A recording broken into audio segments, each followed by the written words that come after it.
नमस्कार दोस्तों, स्वागत है आपका अपने परिवार लर्निंग विद देव पर।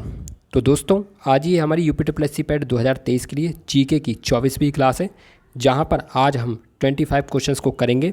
तो दोस्तों, अगर आप हमारे चैनल पर पहली बार आए हैं तो प्लीज़ चैनल को सब्सक्राइब करें, बेल आइकन को प्रेस करें, जिससे हमारी हर वीडियो आप तक सबसे पहले पहुँचती रहे। तो आइए फ्रेंड्स, बिना देरी किए शुरू करते हैं। तो दोस्तों, आज का हमारा पहला क्वेश्चन है, विश्व इतिहास की झलक नामक पुस्तक के लेखक कौन है। तो दोस्तों, ये किताब बहुत ही इंपॉर्टेंट है और इसके लेखक है जवाहरलाल नेहरू। आपको याद रखना है कि जो विश्व इतिहास की पुस्तक, विश्व इतिहास की झलक, ये जो पुस्तक है ये किसके द्वारा लिखित है। तो ये है जवाहरलाल नेहरू के द्वारा। किसके द्वारा लिखित है? जवाहरलाल नेहरू के द्वारा। दोस्तों, ये कुछ इंपॉर्टेंट बुक्स हैं जिन्हें हम पहले भी पढ़ चुके हैं। तो आइए आज हम इनके बारे में जानते हैं। तो बताइए, जो यामा है ये किसकी रचना है। तो ये है महादेवी वर्मा की। ठीक है, यामा किसकी रचना है? तो यह है महादेवी वर्मा की। ऐसी अभिज्ञान शाकुंतलम किसकी है? तो यह है कालिदास की। ठीक। मेघदूत किसकी रचना है? तो यह भी है कालिदास की। ठीक। रघुवंशम कालिदास की और कुमार संभवम भी कालिदास की। तो ये सारी रचनाएं बहुत ही इंपॉर्टेंट है जो आपको याद रखनी है। हालांकि मैंने आपको पहले भी पढ़ा चुका हूँ और आज हम इनका फिर से रिवीजन कर रहे हैं। चलिए, मिताक्षरा किसकी रचना है? तो यह है विज्ञानेश्वर की। राजा तरंगड़ी कल्हड़ की और प्रेम वाटिका है रसखान की। ठीक है, प्रेम वाटिका किसकी रचना है? तो यह है रसखान की। चलिए, कुछ और इंपॉर्टेंट रचनाएं हैं इनके बारे में जानना है। बताइए, मुद्रा राक्षस किसकी रचना है? तो यह है विशाख दत्त की। ऐसी हुमायूं नामा गुलवदन बेगम की। अवंती सुंदरी दंडी की है और दशकुमार चरित्र, जो कि वेरी वेरी इंपॉर्टेंट है, यह भी है दंडी की। पंचतंत्र किसकी है? तो यह है विष्णु शर्मा की। पद्मावत मलिक मोहम्मद जायसी की है। मृच्छकटिका में शूद्रक की। एशेज ऑन गीता अरविंद घोष की और लाइफ डिवाइन भी अरविंद घोष की है। और डिवाइन लाइफ किसकी है? तो यह है शिवानंद की। दोस्तों, आपको कन्फ्यूज़न हो सकता है लाइफ डिवाइन और डिवाइन लाइफ में, तो आपको याद रखना है जो एल डी केवल याद रखो। एल डी का मतलब एल फॉर लाइफ और डी फॉर डिवाइन। तो एल डी किसकी है? तो ये है अरविंद घोष की। ठीक है, एल डी किसकी है? अरविंद घोष की। और जब आप एक याद रख लोगे तो दूसरी अपने आप याद हो जाएगी। ठीक है, तो एल डी किसकी है? अरविंद घोष की, यानी कि लाइफ डिवाइन अरविंद घोष। तो फिर डिवाइन लाइफ किसकी है? तो वो है शिवानंद की। तो ऐसे आप याद रख सकते हैं इसको ट्रिक के माध्यम से। चलिए, नेक्स्ट क्वेश्चन है हमारा, स्वतंत्र भारत का अंतिम भारतीय गवर्नर जनरल कौन था। दोस्तों, वेरी वेरी इंपॉर्टेंट क्वेश्चन है और आपको ध्यान से इस क्वेश्चन को पढ़ना है, क्योंकि यहाँ पर गलत होने के चांसेस बहुत हैं। तो अगर आपसे पूछ रहा है कि बताइए स्वतंत्र भारत का अंतिम, ठीक है, देखो स्वतंत्र भारत, पहले शब्द यहाँ से पकड़ो, स्वतंत्र भारत। भारत कैसा है? स्वतंत्र। और स्वतंत्र भारत का अंतिम, वो भी कैसा? भारतीय गवर्नर जनरल। वो कौन था? तो वो थे चक्रवर्ती राजगोपालाचारी जी। कौन थे भाई? चक्रवर्ती राजगोपालाचारी जी। और यहीं अगर आपसे दूसरा क्वेश्चन पूछे कि बताइए स्वतंत्र भारत का प्रथम, अंतिम ना होके फिर आ जाएगा प्रथम, और कौन भारतीय गवर्नर जनरल कौन था? तो वो भी थे आपके चक्रवर्ती राजगोपालाचारी जी। ठीक है, यानी कि स्वतंत्र भारत का प्रथम भारतीय गवर्नर जनरल चक्रवर्ती राजगोपालाचारी जी, और स्वतंत्र भारत का अंतिम भारतीय गवर्नर जनरल तो वो भी थे चक्रवर्ती राजगोपालाचारी जी। ऐसा क्यों हुआ था? ऐसा इसलिए हुआ था कि जब हमारा देश आज़ाद हुआ था तो जो स्वतंत्र भारत के जो प्रथम भारतीय गवर्नर जनरल थे, यानी कि जो स्वतंत्र भारत का जो गवर्नर जनरल बनाया गया देश को आज़ाद होने के पर, तो वो पहले जो भारतीय गवर्नर जनरल बने वो बने चक्रवर्ती राजगोपालाचारी जी। ठीक है, लेकिन फिर इन्हीं के बाद फिर इस पद को समाप्त कर दिया गया। ठीक है, फिर इस पद को समाप्त कर दिया गया। तो यही स्वतंत्र भारत के अंतिम भारतीय गवर्नर जनरल भी थे। ठीक, इसलिए ये थे कि स्वतंत्र भारत का प्रथम भारतीय गवर्नर जनरल चक्रवर्ती राजगोपालाचारी, और स्वतंत्र भारत का अंतिम भारतीय गवर्नर जनरल तो वो भी थे चक्रवर्ती राजगोपालाचारी जी। बहुत ही इंपॉर्टेंट क्वेश्चन था, आपको याद रखना। और ये जितने क्वेश्चन है दोस्तों, ये सारे दिमाग की बत्ती जला देंगे। बहुत ही मतलब क्या बताऊँ मैं, कन्फ्यूज़न क्रिएट करने वाले क्वेश्चन है, इसलिए मैं इनका कई बार आपको रिवीजन भी कराऊंगा। फिलहाल आज हम इनको पहली बार पढ़ रहे हैं तो थोड़ा ध्यान से पढ़ते हैं। बताइए, स्वतंत्र भारत के प्रथम भारतीय गवर्नर जनरल कौन थे? तो वो भी थे चक्रवर्ती राजगोपालाचारी जी। और स्वतंत्र भारत के अंतिम भारतीय गवर्नर जनरल कौन थे? तो वो भी थे चक्रवर्ती राजगोपालाचारी। अब यहाँ से पढ़ो, अब बताओ स्वतंत्र भारत का प्रथम गवर्नर जनरल। अब ना तो भारतीय आ रहा है, ठीक है, अब सीधे सीधे आ रहा है कि स्वतंत्र भारत का प्रथम गवर्नर जनरल कौन था? तो वो था लॉर्ड माउंटबेटन। यानी कि जिस समय देश आज़ाद हुआ उस समय जो जनरल था तो वो था लॉर्ड माउंटबेटन। ठीक है, फिर भारतीय तो बाद में बने हैं, लॉर्ड माउंटबेटन के बाद फिर भारतीय बने हैं, तो वो बने थे चक्रवर्ती राजगोपालाचारी जी। लेकिन स्वतंत्र भारत का प्रथम गवर्नर जनरल कौन था? तो वो था लॉर्ड माउंटबेटन। अच्छा, भारत का, ठीक है, भारत का प्रथम गवर्नर जनरल कौन था? अब यहाँ पर स्वतंत्र नहीं है, इसको बाद में पढ़ेंगे। अब देखो भारत का प्रथम गवर्नर जनरल कौन था? तो भाई भारत का प्रथम गवर्नर जनरल था लॉर्ड विलियम बेंटिंग। और भारत का अंतिम गवर्नर जनरल कौन था? तो वो था लॉर्ड कैनिंग। ठीक है, भारत का प्रथम governor general lord William Bentinck और भारत का अंतिम गवर्नर जनरल लॉर्ड कैनिंग। ठीक है, भारत का अंतिम गवर्नर जनरल लॉर्ड कैनिंग। अच्छा, अब बताइए भारत का अंतिम वायसराय कौन था? ठीक है, तो भारत का अंतिम वायसराय था माउंट बेटन, और भारत का प्रथम वायसराय कौन था? तो वो था कैनिंग। ठीक, यानी कि भारत का प्रथम वायसराय था कैनिंग, और भारत का अंतिम वायसराय कौन था? तो वो था माउंट बेटन। ठीक है, अंतिम वायसराय कौन था? Mountbatten. दोस्तों इसका चाहे तो आप स्क्रीनशॉट ले लो या आप लिख लो, बहुत ही इंपॉर्टेंट है और यहाँ पर कन्फ्यूज़न क्रिएट हो सकता है और इसको बार बार रिवीजन करना है। ठीक है, हालांकि मैं इसका कम से 10-12 बार रिवीजन करा दूंगा, जिससे ये आपको याद हो जाएंगे सारे। चलिए बताइए, नेक्स्ट क्वेश्चन है हमारा, भारतीय संविधान के अनुच्छेद 1 के अनुसार भारत है, तो बताइए भारत क्या है भाई अनुच्छेद 1 के अनुसार? तो वो है राज्यों का संघ। ठीक है, भारतीय संविधान का अनुच्छेद 1 के अनुसार भारत है राज्यों का संघ। चलिए नेक्स्ट क्वेश्चन है हमारा, किसी राज्य के नाम में परिवर्तन करने का अधिकार किसको है? तो दोस्तों अगर बात की जाए भाई राज्य के नाम में परिवर्तन करने की, तो इसका जो एकमात्र अधिकार है वो है संसद को। किसको है भाई? संसद को। चलिए नेक्स्ट क्वेश्चन है, भारतीय संविधान का अनुच्छेद 25 का संबंध है, तो दोस्तों जो हमारा आर्टिकल नंबर 25 है, तो ये संबंधित है आपका धर्म की स्वतंत्रता से। ठीक है, क्योंकि जो आर्टिकल 25 से लेकर 28 तक दिया गया है मौलिक अधिकार में, तो वो क्या दिया है? धार्मिक स्वतंत्रता का अधिकार। ठीक है, जो आर्टिकल 25 से लेकर 28 तक दिए गए हैं धार्मिक स्वतंत्रता का अधिकार, इसलिए जो अनुच्छेद 25 है तो ये आपका धर्म की स्वतंत्रता से संबंधित है। और ये किसके अंतर्गत आता है? तो ये आता है आपका मौलिक अधिकार के अंतर्गत। किसके अंतर्गत आता है भाई? मौलिक अधिकार के अंतर्गत। चलिए नेक्स्ट क्वेश्चन है हमारा, भारत के प्रत्येक नागरिक का कर्तव्य होगा प्राकृतिक पर्यावरण का संरक्षण और सुधार। दोस्तों इस पॉइंट को बहुत ही अच्छे से आपको याद रखना है, और आप कहाँ से याद रखें? यहाँ से याद रखो, प्राकृतिक पर्यावरण का संरक्षण और सुधार, यह किस अनुच्छेद के अंतर्गत आता है? ऐसे समझो, तो ये आता है आपके अनुच्छेद 51A के अंतर्गत। किसके अंतर्गत आता है? अनुच्छेद 51A के अंतर्गत। फिर से एक बार पढ़ो, प्राकृतिक पर्यावरण का संरक्षण और सुधार, ये किसके अंतर्गत आता है? तो ये आता है अनुच्छेद 51A के अंतर्गत। और ये है क्या? तो यह है आपका मौलिक कर्तव्य। ठीक है, कहाँ ये क्या है? मौलिक कर्तव्य। दोस्तों मैंने आपको बताया था कि आर्टिकल 36 से लेकर 51 तक तो आपके दिए राज्य के नीति निर्देशक तत्व। ठीक है, राज्य के नीति निर्देशक तत्व जो हैं वो हैं 36 से लेकर 51 तक, लेकिन फिर 51 के ए में या 51 के का में क्या दिया गया? तो वो दिया मौलिक कर्तव्य। क्या दिया गया? मौलिक कर्तव्य। तो आज हम सारे मौलिक कर्तव्यों के बारे में विस्तार से पढ़ेंगे और आज की क्लास में हमारे ये सारे मौलिक कर्तव्य कंप्लीट हो जाएंगे। तो दोस्तों सबसे पहला क्वेश्चन ये बनता है कि बताइए मौलिक कर्तव्य कहाँ से लिए गए हैं? तो ये लिए गए पूर्व सोवियत संघ से। कहाँ से लिए गए हैं? पूर्व सोवियत संघ से। संविधान के किस भाग में है? तो ये है भाग 4 के का में। किस में भाई? भाग 4 के का में। और आर्टिकल है आपका अनुच्छेद 51 का ए। अनुच्छेद 51 का ए। प्रारंभ में इन मौलिक कर्तव्यों की संख्या थी 10, लेकिन बाद में यानी कि वर्तमान में इनकी संख्या है 11। वर्तमान में इनकी संख्या कितनी है? 11। तो चलिए पढ़ते हैं भाई कौन कौन से मौलिक कर्तव्य हैं। तो देखिए सबसे पहला पॉइंट है कि इसे 42वें संविधान संशोधन 1976 के द्वारा भारतीय संविधान में स्वर्ण सिंह समिति के नेतृत्व में गठित सिफारिश के आधार पर मौलिक कर्तव्यों को जोड़ा गया था। तो दोस्तों ये जो मौलिक कर्तव्य थे ये हमारे 42वें कॉन्स्टिट्यूशनल अमेंडमेंट 1976 के अंतर्गत भारतीय संविधान में स्वर्ण सिंह के नेतृत्व में गठित सिफारिश के आधार पर जोड़े गए थे। ठीक है, अब किसके नेतृत्व में ये समिति थी? तो ये थी स्वर्ण सिंह समिति। ठीक है, सरदार स्वर्ण सिंह के नेतृत्व में। कौन सा संविधान संशोधन? 42वां संविधान संशोधन। और ये संशोधन कब हुआ था? तो ये हुआ था 1976 में। कब हुआ था? 1976 में। अच्छा, मौलिक कर्तव्य भाई संविधान के किस भाग में वर्णित है? तो ये भाग 4 का काम है।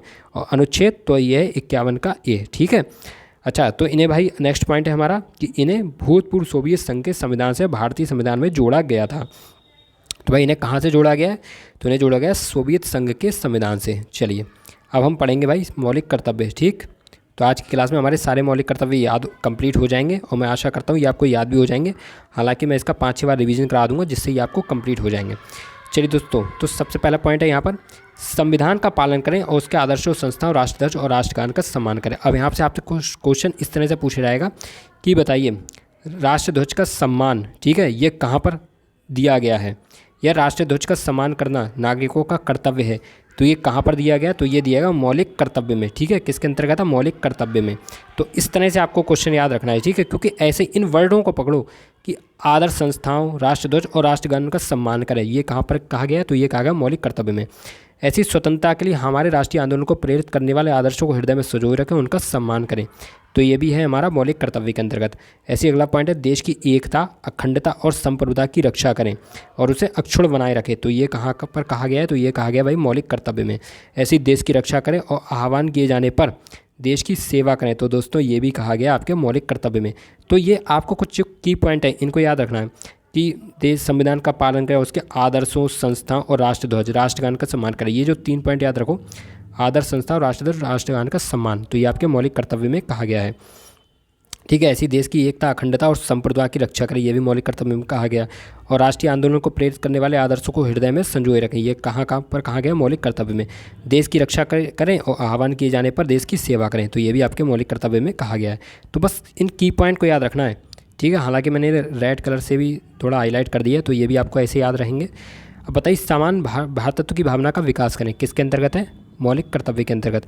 ऐसी हमारी सामाजिक संस्कृति गौरवशाली परंपरा का महत्व समझे और उसकी रक्षा करें, तो ये भी है आपके मौलिक कर्तव्य के अंतर्गत। और प्राकृतिक पर्यावरण की रक्षा करें, ये कहाँ पर कहा गया है मेरे दोस्तों, ये मौलिक कर्तव्य में कहा गया है। यही तो अभी हमने पढ़ा था, ये क्वेश्चन कैसे पूछा गया है, तो ये पूछा गया है कि प्राकृतिक पर्यावरण का संरक्षण और सुधार, यानी कि प्राकृतिक पर्यावरण की रक्षा करें, उसमें सुधार करें, झीलें, नदियाँ, इन सब का सुधार करें।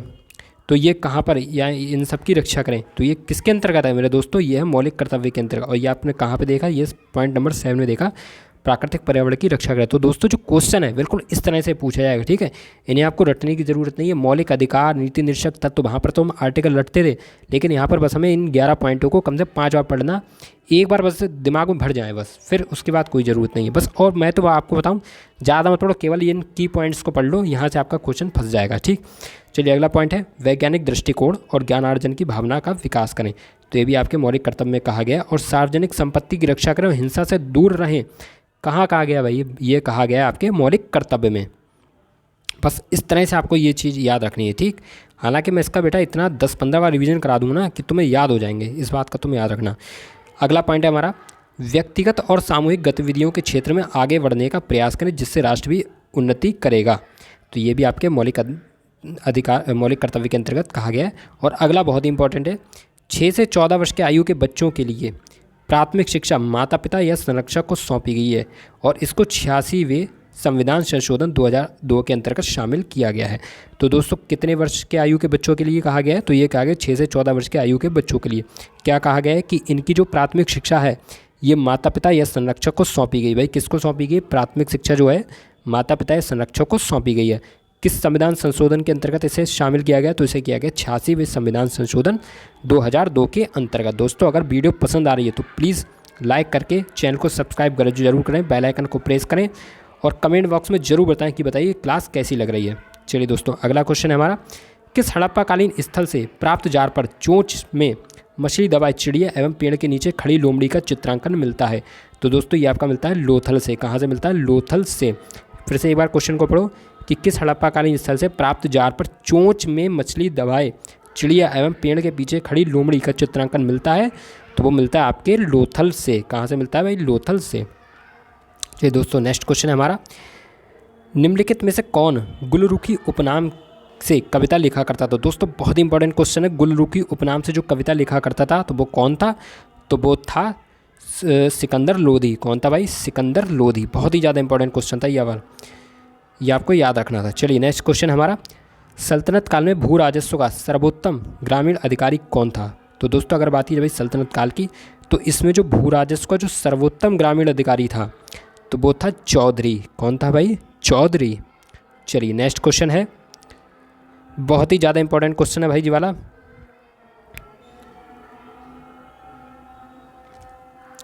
क्वेश्चन है हमारा, फतेहपुर सीकरी में लाल पत्थर से बना किसके मकबरे को जहांगीर द्वारा संगमरमर का बनाया गया।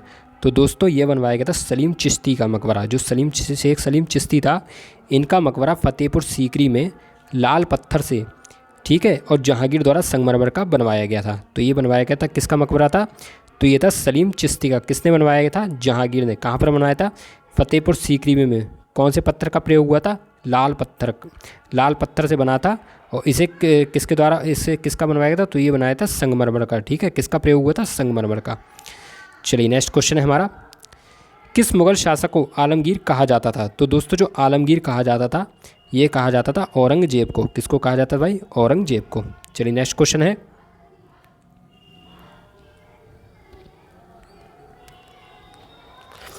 चलिए तो क्वेश्चन हमारा क्या है, तो क्वेश्चन है हमारा भाई, दिल्ली की प्रसिद्ध जामा मस्जिद का निर्माण किसके द्वारा कराया गया? तो दोस्तों जो जामा मस्जिद है दिल्ली की, तो इसका निर्माण करवाया गया था शाहजहाँ के द्वारा। किसके द्वारा कराया गया था भाई?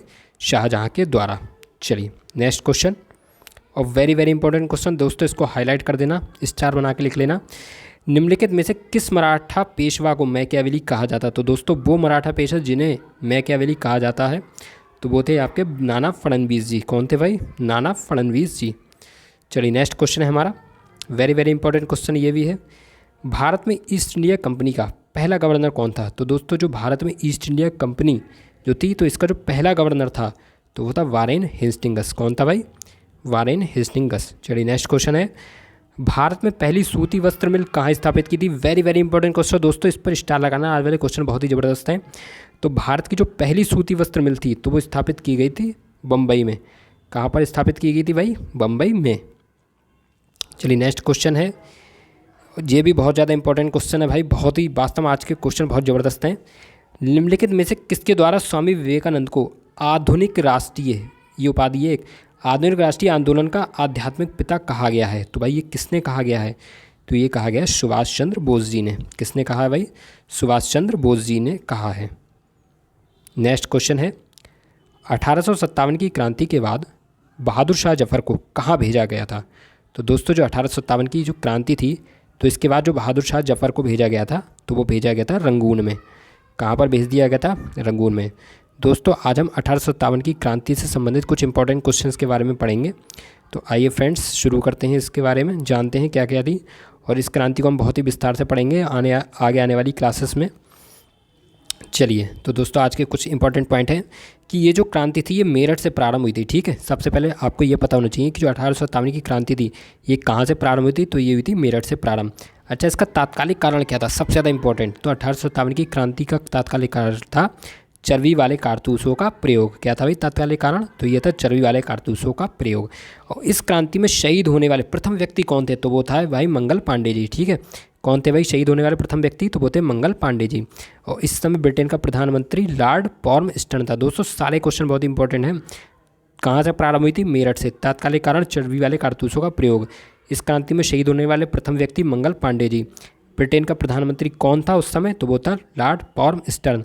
और उस समय भारत का गवर्नर जनरल कौन था? तो वो था कैनिंग। ठीक है, और सबसे ज़्यादा इंपॉर्टेंट क्वेश्चन ये है कि 1857 की क्रांति का चिन्ह क्या था या प्रतीक क्या था? तो वो था भाई मेरे कमल और आपका चपाती। ठीक है, क्या था भाई इसका प्रतीक? तो वो था कमल और चपाती। चलिए नेक्स्ट क्वेश्चन है हमारा, महात्मा गांधी ने अपना पहला जन भाषण कहाँ दिया था? तो दोस्तों जो महात्मा गांधी जी ने अपना पहला जन भाषण दिया था तो ये इन्होंने दिया था वाराणसी में। ठीक है, याद रखना है, बहुत ही ज़्यादा इंपॉर्टेंट है क्योंकि ये इनका पहला जन भाषण था और इसको इन्होंने दिया था वाराणसी में। चलिए नेक्स्ट क्वेश्चन है हमारा, निम्नलिखित में से कौन मुसलमानों की उच्च शिक्षा के पथ प्रदर्शक थे? तो दोस्तों जो मुसलमानों की उच्च शिक्षा के जो पथ प्रदर्शक थे तो वो थे सर सैयद अहमद खां। कौन थे भाई? सर सैयद अहमद खां। चलिए नेक्स्ट क्वेश्चन दोस्तों, ये वाला क्वेश्चन पहले भी पूछा गया है यूपीएससी पैट में। तो हमारा क्वेश्चन है भाई, नेपाल भारत के कितने राज्यों से सीमा साझा करता है? तो दोस्तों अगर बात की जाए भाई कि जो नेपाल है ये भारत के कितने राज्यों से सीमा साझा करता है? तो ये करता है 5 राज्यों से। ठीक है, कितने राज्यों के साथ सीमा साझा करता है? तो ये करता है भाई 5 राज्यों के साथ। और भाई वो राज्य कौन कौन से हैं तो इन्हें जानते हैं भाई। तो ये राज्य हैं आपके उत्तराखंड, उत्तर प्रदेश, बिहार, सिक्किम और पश्चिम बंगाल। ठीक है, 5 राज्य बहुत ही ज़्यादा इंपॉर्टेंट है, पूछे जा चुके हैं। ठीक है, ये पूछा गया था कि भाई नेपाल भारत के कितने राज्यों से सीमा साझा करता? तो ये करता है 5 राज्यों के साथ। राज्य सारे याद रखने हैं आपको, कोई 3 ऑप्शन सही देगा जिसमें होंगे और एक गलत कर देगा, तो इसलिए आपको राज्य भी याद रखना है, जरूरी है कि कौन कौन से राज्य है। तो वो हैं आपके उत्तराखंड, उत्तर प्रदेश, बिहार, सिक्किम, पश्चिम बंगाल। ठीक है, उत्तराखंड, उत्तर प्रदेश, बिहार, सिक्किम और पश्चिम बंगाल। अच्छा, ये कितने किलोमीटर की सीमा साझा करता है? तो ये करता है 1751 किलोमीटर की। ठीक है, चलिए नेक्स्ट क्वेश्चन है, और ये भी बहुत अच्छा है, बहुत ही ज़्यादा इंपॉर्टेंट क्वेश्चन है मॉडर्न इंडिया का। खुदाई खिदमतगार के संस्थापक कौन थे? तो दोस्तों जो खुदाई खिदमतगार इसके संस्थापक थे तो वो थे खान अब्दुल गफ्फार खां। कौन थे भाई? खान अब्दुल गफ्फार खां। चलिए नेक्स्ट क्वेश्चन है हमारा, वेरी वेरी इंपॉर्टेंट क्वेश्चन दोस्तों, स्टार बना लो इस पर। संवाद कौमुदी के लेखक कौन हैं? तो दोस्तों जो संवाद कौमुदी है तो इसके लेखक है राजा राममोहन राय जी। कौन है भाई? राजा राममोहन राय जी। चलिए नेक्स्ट क्वेश्चन है हमारा, रोवर्स कप किस खेल से संबंधित है? दोस्तों बहुत ही ज़्यादा इंपॉर्टेंट क्वेश्चन है, क्योंकि यहाँ से क्वेश्चन जरूर पूछ जाएंगे ये, क्योंकि ये हमारा खेल से संबंधित है। तो जो आपका रोवर्स कप है ये है आपका फुटबॉल से संबंधित। किससे संबंधित है भाई? फुटबॉल से संबंधित है। चलिए आज हम कुछ ट्रॉफीज़ का रिवीजन करेंगे, हालांकि ये हमने पहले पढ़ चुके हैं तो इसलिए हम इनका रिवीजन करेंगे, और कुछ और भी ऐसी ट्रॉफी हैं जिन्हें आज हम फिर से नए सिरे से पढ़ेंगे। तो देखिए उबेर कप भाई किससे संबंधित है? तो ये आपका बैडमिंटन से, ठीक है, Uber cup badminton. Nehru cup है आपका बास्केटबॉल से, ठीक है, नेहरू कप किससे संबंधित है? तो ये बास्केटबॉल से। ऐसे ईरानी ट्रॉफी आपका क्रिकेट से संबंधित, ठीक है, ईरानी ट्रॉफी है क्रिकेट से। संतोष ट्रॉफी फुटबॉल से संबंधित है, और रंगास्वामी कप है आपका हॉकी से। किससे भाई? हॉकी से। एक बार फिर से रिवीजन करते हैं। उबेर कप है बैडमिंटन से, नेहरू कप बास्केटबॉल से, और ईरानी ट्रॉफी है क्रिकेट से, संतोष ट्रॉफी फुटबॉल से, और रंगास्वामी कप है हॉकी से, ठीक है, रंगास्वामी कप है आपका हॉकी से। चलिए बताइए भाई नारंग कप किससे संबंधित है? तो ये जो आपका नारंग कप है ये है बैडमिंटन से संबंधित, ठीक है, नारंग कप है बैडमिंटन से। ऐसी फेडरेशन कप है आपका वॉलीबॉल से। खेतान ट्रॉफी शतरंज से, और डेविस है टेनिस, ठीक है, देखो डेविस टेनिस ये तो बहुत ही सरल है। तो डेविस कप है आपका टेनिस से संबंधित है। और ध्यानचंद ट्रॉफी आपकी किससे संबंधित है? तो ये है आपकी हॉकी से, ठीक है, जो ध्यानचंद ट्रॉफी है ये है आपकी हॉकी से संबंधित। चलिए कुछ और ट्रॉफी हैं जिनका आज हम फिर से रिवीजन कर रहे हैं, बताइए। रानी झांसी ट्रॉफी किससे संबंधित है? तो दोस्तों जो रानी झांसी ट्रॉफी है ये आपकी क्रिकेट से संबंधित। किससे भाई? क्रिकेट से। ऐसी देवदल ट्रॉफी भी आपकी क्रिकेट से संबंधित। बेटन कप हॉकी से है, दिलीप ट्रॉफी क्रिकेट से, और आगा खां कप है हॉकी से, ठीक है, यानी कि रानी झांसी ट्रॉफी क्रिकेट से, देवदल ट्रॉफी क्रिकेट से, बेटन कप हॉकी से, दिलीप ट्रॉफी क्रिकेट से, और आगा खां कप है हॉकी से, ठीक है, आगा कप किससे संबंधित है? तो ये है हॉकी से। चलिए नेक्स्ट क्वेश्चन है हमारा, ये भी बहुत इंपॉर्टेंट है दोस्तों, और ये हमारे नए हैं, ये वाले अभी तक हमने नहीं पढ़े थे, इनको आज हम पहली बार पढ़ रहे हैं तो इसलिए इनको थोड़ा ध्यान से याद रखें। बताइए राधा मोहन कप किससे संबंधित है? तो ये है आपका पोलो से, ठीक है। ऐसी बोस ट्रॉफी है क्रिकेट से। डूरंड कप फुटबॉल से संबंधित है, थॉमस कप बैडमिंटन से, और हॉफमैन कप है टेनिस से, ठीक है, हॉफमैन कप किससे संबंधित है? तो ये टेनिस से। एक बार फिर से रिवाइज करो भाई। राधा मोहन कप है पोलो से, ठीक है, राधा मोहन कप पोलो से। Bose trophy cricket.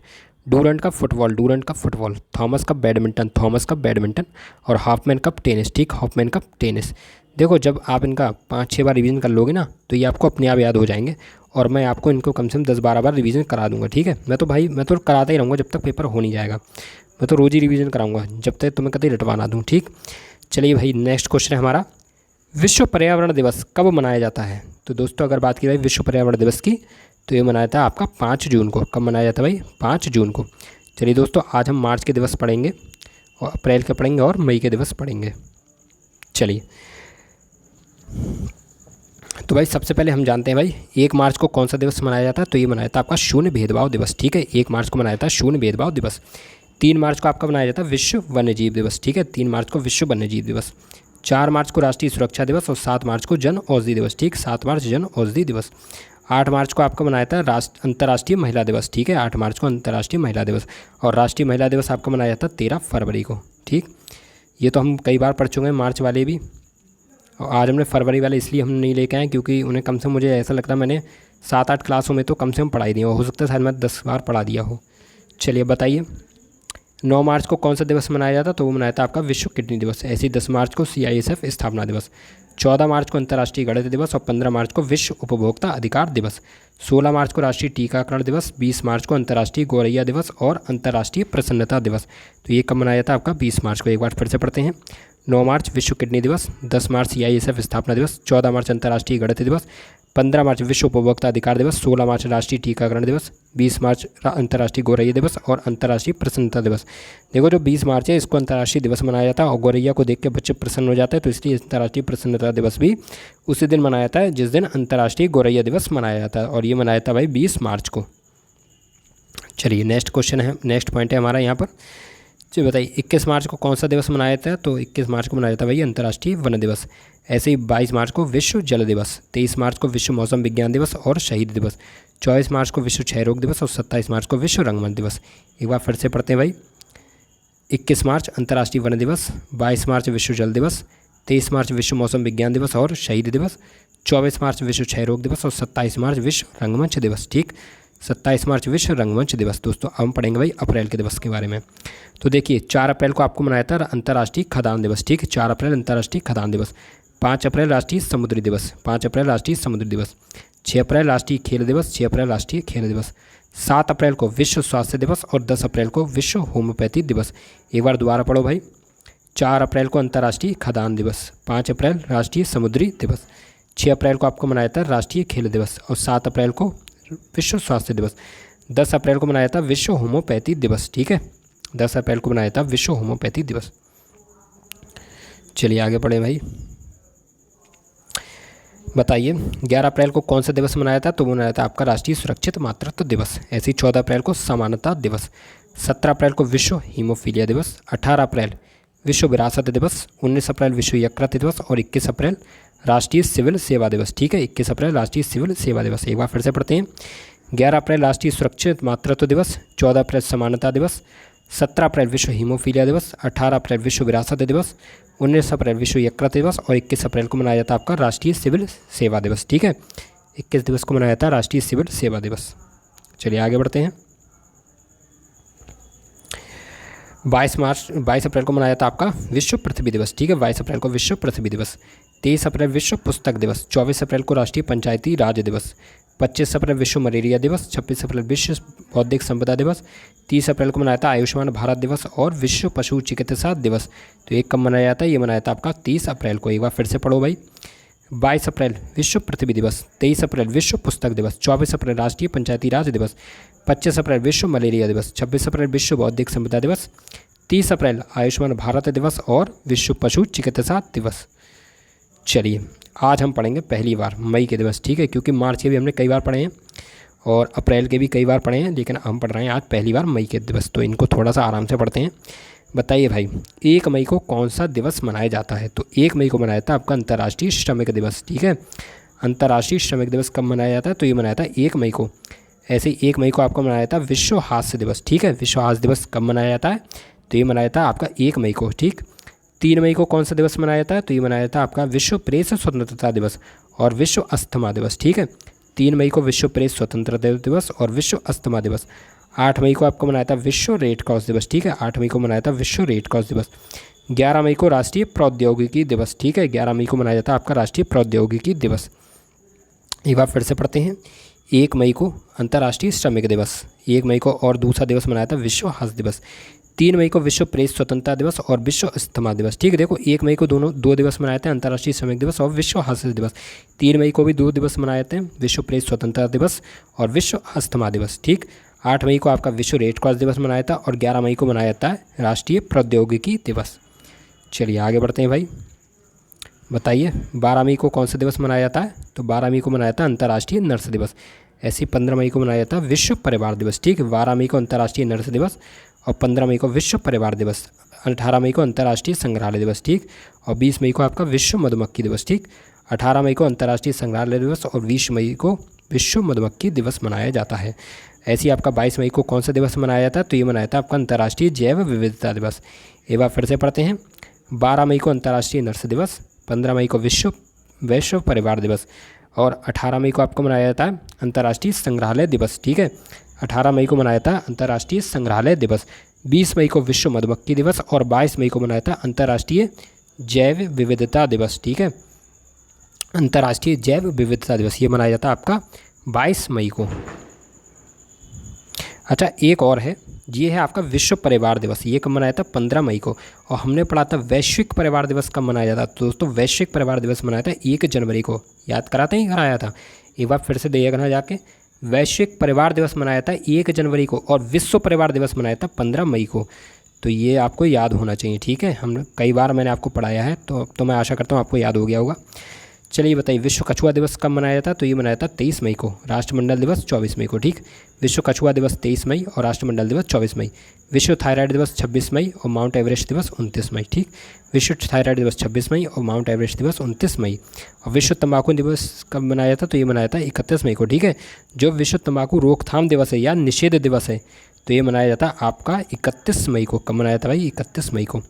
दोस्तों आज का हमारा अगला क्वेश्चन आ गया है, उत्तर भारत का मैनचेस्टर किसे कहा जाता है? तो दोस्तों जो उत्तर भारत का जो मैनचेस्टर है तो वो कहा जाता है कानपुर को। किसको कहा जाता है भाई? कानपुर को। चलिए ये कुछ और उपनाम हैं जो हम पहले पढ़ चुके हैं, आज हम इनका रिवीजन करेंगे। बताइए भाई। इस्पात नगरी किसे कहा जाता है? तो दोस्तों इस्पात नगरी कहा जाता है जमशेदपुर को। ऐसी आपकी सूती वस्त्रों की राजधानी किसको कहा जाता है? तो ये कहा जाता है मुंबई को। भारत का स्विट्जरलैंड कश्मीर को कहा जाता है, और भारत का स्कॉटलैंड कुर्ग को, ठीक है। और पूर्व का स्कॉटलैंड शिलांग को। ये तीनों थोड़ा कन्फ्यूज़न क्रिएट कर सकते हैं, फिर से पढ़ो। भारत का स्विट्जरलैंड कश्मीर, भारत का स्कॉटलैंड कुर्ग, और पूर्व का स्कॉटलैंड शिलांग, ठीक है। यानी कि भारत का स्कॉटलैंड कुर्ग को कहा जाता है और पूर्व का स्कॉटलैंड कहा जाता है शिलांग को। ये हम कई बार पढ़ चुके हैं, आज हम इनका फिर से रिवीजन कर रहे हैं, और आगे आने वाली क्लासेस में भी हम इनका कई बार रिवीजन करेंगे, जिससे ये सारे हमें याद हो जाएं। चलिए बताइए, गोल्डन सिटी किसको कहा जाता है? तो ये कहा जाता है अमृतसर को। ऐसी सिल्वर सिटी किसको कहा जाता है? तो ये कहा जाता है कटक को, ठीक है। ये मैंने नहीं पढ़ाया था आपको।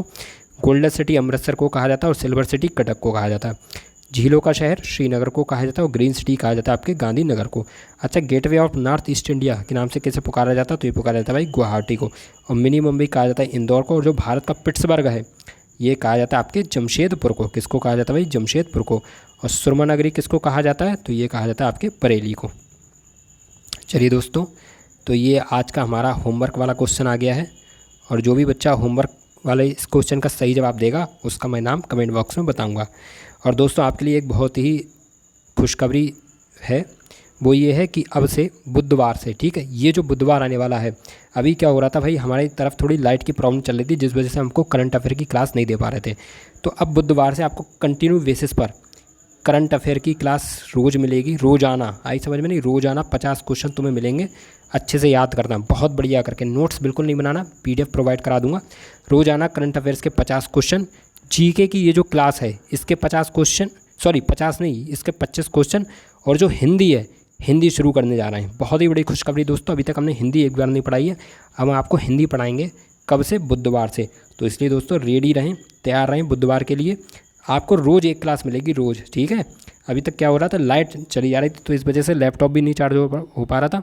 PDF बनाने में बहुत दिक्कत हो रही थी, क्योंकि डाउन हो जाता था तो एक ही PDF तैयार हो पाती थी। लेकिन अब थोड़ी बहुत आसानी हो गई, लाइट ठीक ठाक आ रही है। तो इसलिए मैं आपसे कहना चाहता हूँ कि अब हमारे जो बुधवार से आपको हिंदी की रोज़ एक क्लास मिलेगी, करंट अफेयर की रोज़ एक क्लास मिलेगी, और GK की तो आपकी लगातार चली रही है, तो ये भी क्लास मिलेगी, ठीक। चलिए बताइए भाई, इसका जवाब आप होमवर्क में देंगे, और जो भी बच्चा कमेंट बॉक्स में आंसर बताएगा उसका नाम मैं दूंगा अगली क्लास में। बताइए, भूदान आंदोलन किसके द्वारा प्रारंभ किया गया था? महात्मा गांधी के द्वारा, सरोजिनी नायडू के द्वारा, बाल गंगाधर तिलक के द्वारा, या विनोबा भावे के द्वारा? तो दोस्तों जो भी इसका राइट आंसर बताएगा उसका मैं नाम कमेंट बॉक्स में बताऊंगा। तो ठीक है दोस्तों, आज की हमारी क्लास कंप्लीट हो गई है। अगर आपको हमारी क्लास पसंद आई हो तो प्लीज़ क्लास को लाइक करें, चैनल को सब्सक्राइब करें, बेल आइकन को प्रेस करें, और दोस्तों कमेंट बॉक्स में जरूर बताएं कि क्लास कैसी लगी, और ज़्यादा से ज़्यादा दोस्तों को शेयर भी करें। जो भी आपके रिलेटिव्स में आए, आपके भाई हैं, आपकी बहन है, उनको ज़्यादा से ज़्यादा शेयर कीजिए और बताइए कि क्लास कैसी यहाँ पर चल रही है। तो ठीक है फ्रेंड्स, विदा लेते हैं और मिलते हैं अगले नेक्स्ट क्लास में। तब तक के लिए नमस्कार, जय हिंद, वंदे मातरम।